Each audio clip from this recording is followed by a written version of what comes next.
1 से लेकर 12 तक गेस्ट टीचर बहाली आएगी। सर आप क्लियर लिख क्यों नहीं देते हैं कि बीएड वाले बाहर हो गए? हाँ बिल्कुल लिखना चाहिए सर, मैं तो हमेशा पर बू आ रहा है कि बहाली ही रद्द होने वाली है, क्या बात सही है क्या? देखिए कि बीएड वाले 99% क्या लगभग बाहर ही हैं, ऐसा मान के चला जाए। उस नोटिस से स्पष्ट हो गया। और देख रहे हैं पटना से मैं हूं सत्यम, मेरे साथ रजनीश सर है मिशन IAS 50 के। आज जो कल लेटर जारी हुई थी इसके बारे में सर आज मैं आपसे पूछना चाहता हूं। सर कल का लेटर जो है क्या उसका तात्पर्य है सर?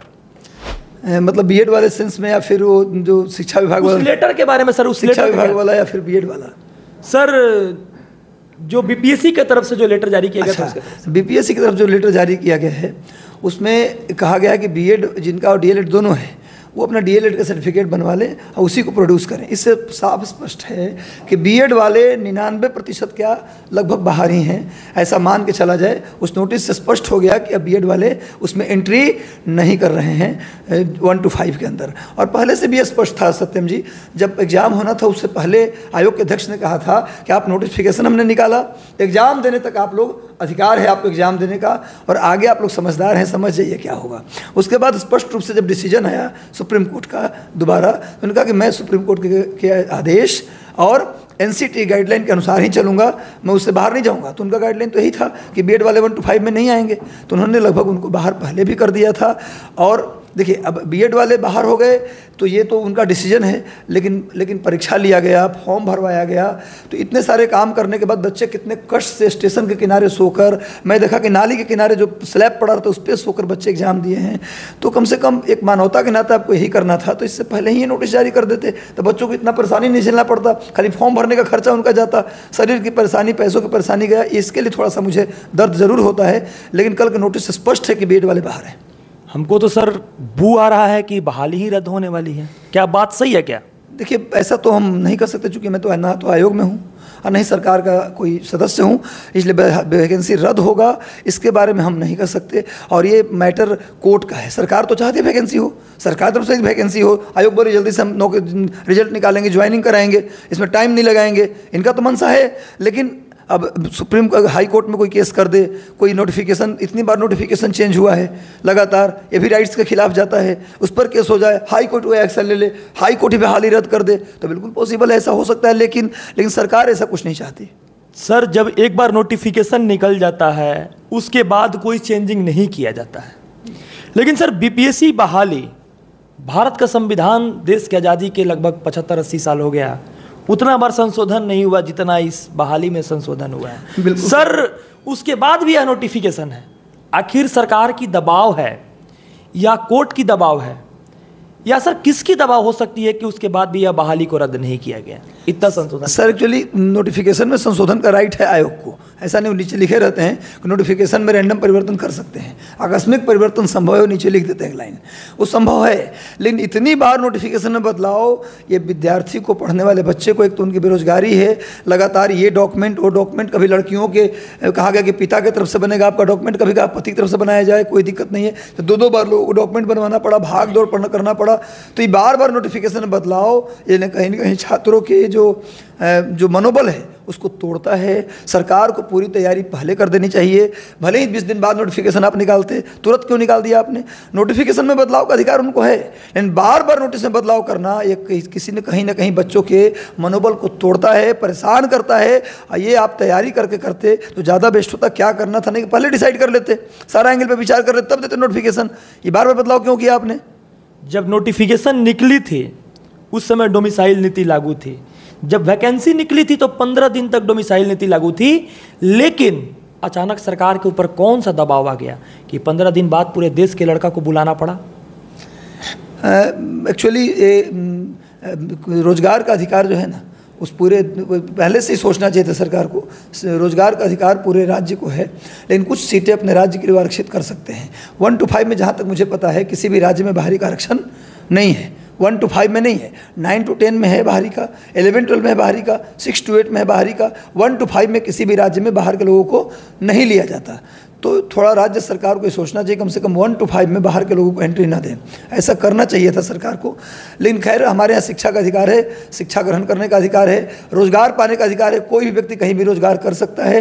अनुच्छेद 19 कहता है कोई भी व्यक्ति पूरे देश में कुछ लिमिटेड एरिया को छोड़कर, जहाँ प्रतिबंधित एरिया है, जनजातीय एरिया है, उस एरिया को छोड़कर पूरे देश में नौकरी करने का सबको अधिकार है। अगर सरकार पूरे के पूरे सीट अपने राज्य के लिए रिजर्व कर देती तो अदर स्टेट वाले केस करते तो तुरंत इसको रद्द करना पड़ता और फिर से उनको एंट्री करवाना ही पड़ता। तो कोर्ट केस में मैटर फंस जाता है, इसलिए ऐसा किया गया। तो सर मेजर चेंजेस झारखंड तो ऐसा नहीं करता, और सारे विदेश बहुत सारे राज्य हैं वो नहीं करते हैं। नहीं सर, झारखंड ने किया। सचिवालय सहायक की उन्होंने वैकेंसी निकाली थी। शिक्षक बहाली में नहीं किया सर। शिक्षक बहाली में बाहरी को किया, खाली जेटेट लगाया है, बाहरी लोग भर सकते हैं। लेकिन झारखंड टेट का एग्जाम पास हैं तो आप फॉर्म भरिए। तो झारखंड टेट वही पास करता है जिसके पास वहाँ की आवासीय है। ऐसा नहीं सर, वहाँ झारखंड के फॉर्म भर सकते हैं, बाहरी लोग भी भर सकते हैं। जे टेट का फॉर्म आएगा तो बाहरी लोग भी भर सकते हैं। टेट का फॉर्म भरने का अधिकार पूरे भारत में सभी को है। लेकिन उन्होंने बस डोमिसाइल नहीं लगाया, कहा कि जे टेट, झारखंड का टेट जो पास है वही बच्चे केवल फॉर्म भरेंगे, ये उन्होंने नियम लगाया है। तो सर कहने का मतलब है, कुछ दिन पहले आप के पाठक सर बोले हैं कि 1 से लेकर 12 तक गेस्ट टीचर बहाली आएगी। सर अब फिर बीपीएससी भी ले रही है, बीपीएससी भी बहाली ले रही है, लेकिन के पाठक सर कह रहे हैं कि 1 से लेकर 12 तक गेस्ट टीचर की बहाली आएगी। तो क्या सर बीपीएससी बहाल करने का मन में है कि 1 से लेकर 12 तक जो गेस्ट टीचर उसको बहाल करने का मन में है सरकार? ये जानना चाहती है पूरी बिहार। देखिए सर, एक्चुअली ये प्रोविज़न सारे विश्वविद्यालय में भी है, केंद्रीय विद्यालय में भी है, और हर स्टेट के विद्यालय में है। गेस्ट टीचर के अपॉइंटमेंट होते हैं परमानेंट टीचर के साथ। क्योंकि होता क्या है कि हमारे यहाँ जनसंख्या बहुत ज़्यादा है, बच्चों की संख्या ज़्यादा है, तो बच्चों की संख्या का जो कोरम होता है 40 पे एक टीचर या 30 पे एक टीचर, वो कोरम पूरा हो नहीं पाता।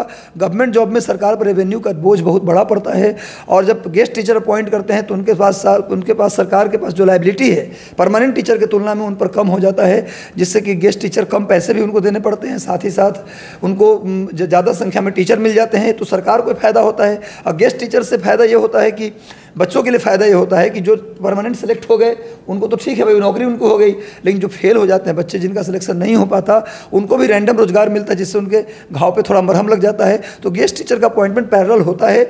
माने गेस्ट टीचर का कोई संबंध नहीं है परमानेंट वैकेंसी से कि भाई गेस्ट टीचर ला रहे हैं तो परमानेंट को रद्द कर देंगे, ऐसा कुछ नहीं है। परमानेंट भी वैकेंसी होगी और गेस्ट टीचर भी होंगे, ताकि बच्चों और टीचर के बीच जो रेशियो है उसको पूरा किया जा सके अच्छे से, और सरकार पर कोई बड़ा दबाव भी ना आए और लोगों को रोजगार की सुविधा भी मिल जाए।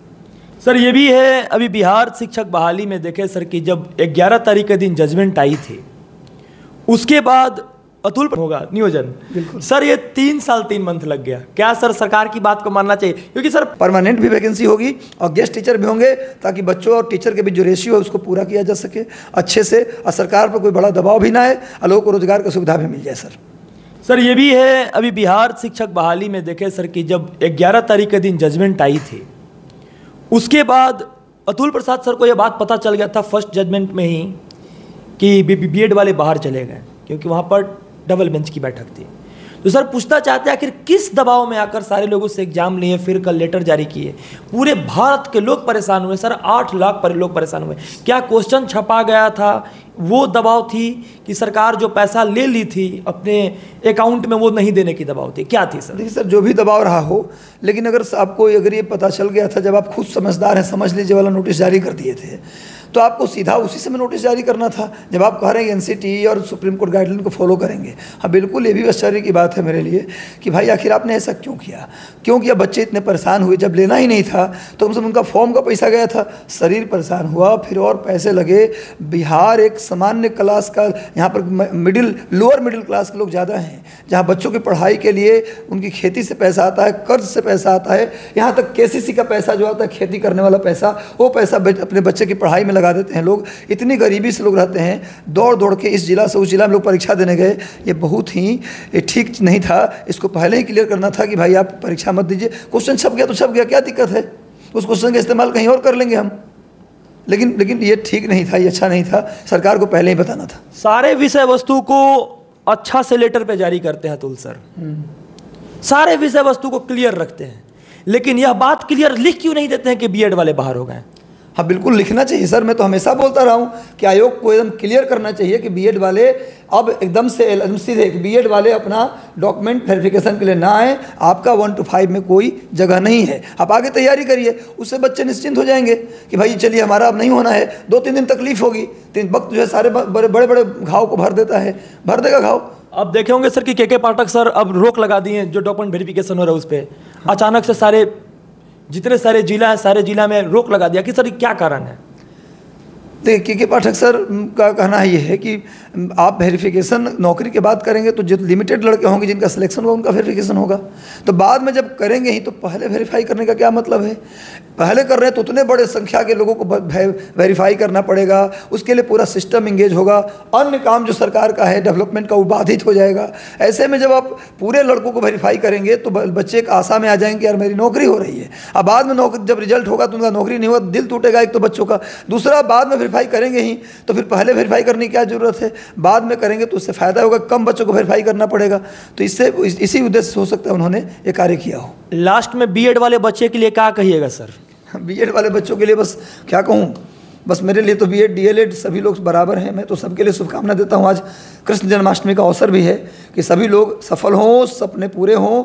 और अभी जो स्टेट का एग्ज़ाम चल रहा है, बीएड वालों को यही मैसेज है कि आप बिल्कुल चिंता छोड़ के अपने स्टेट के एग्ज़ाम को दीजिए। शिक्षा मंत्री महोदय ने साफ साफ कहा है कि दिसंबर तक हम 90,000 से 1 लाख के बीच 6 to 8 में वैकेंसी देंगे। 9 to 10, 11, 12 में जो सीटें खाली उसमें भी वैकेंसी आएगा। स्टेट क्वालिफाई रहेंगे तो 9, 10 में भी भर सकते हैं आप। तो आप मेहनत करिए, मेहनत करते रहिए। मेरा यही आपसे सर एक लास्ट क्वेश्चन है सर।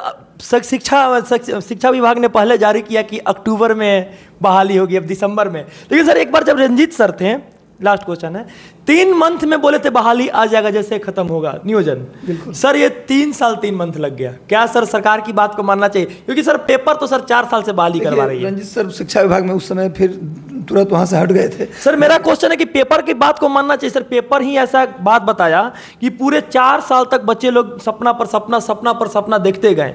क्या पेपर की बातों पर भरोसा करना चाहिए? एक बार ऑलरेडी सपना टूट चुकी है। देखिए सपनों की बात, पेपर की बात पे भरोसा तो करना चाहिए, लेकिन सरकार के पास वैकेंसी लेने से पहले बहुत सारी तैयारियां करनी पड़ती है। कई जगहों से सीट का ब्यौरा नहीं आ पाता, इस वजह से तैयारी पूरी नहीं होती। इस वजह से सरकार वैकेंसी को रोक देती है। जब पूरी वैकेंसी हर स्टेट से हर जगह से आ जाता है तब सरकार निकालती। हो सकता है इस कारण से डिले हुआ हो। थैंक यू सर, धन्यवाद। आपको भी सत्यम जी बहुत बहुत धन्यवाद। आप लोग भी पूरे बिहार के लिए बेहतर काम कर रहे हैं। ऐसे बस इसलिए कर रहे हैं क्योंकि दूर दराज के बच्चों को रियल टाइम इन्फॉर्मेशन नहीं मिलता, आप लोग दे रहे हैं, इसके लिए शुभकामना। आपको ढेर सारा धन्यवाद कि आप लोग यहाँ तक आते हैं और इन्फॉर्मेशन देने का काम करते हैं। Thank you so much. तो आप खबर देख रहे थे पटना से। अगर आप चैनल के साथ नहीं जुड़े हैं तो चैनल के साथ जुड़ जाइएगा, क्योंकि आने वाली जो इंटरव्यू होगी आपके दैनिक दिनचर्या और दैनिक जिंदगी से जुड़ी हुई रहेगी। धन्यवाद।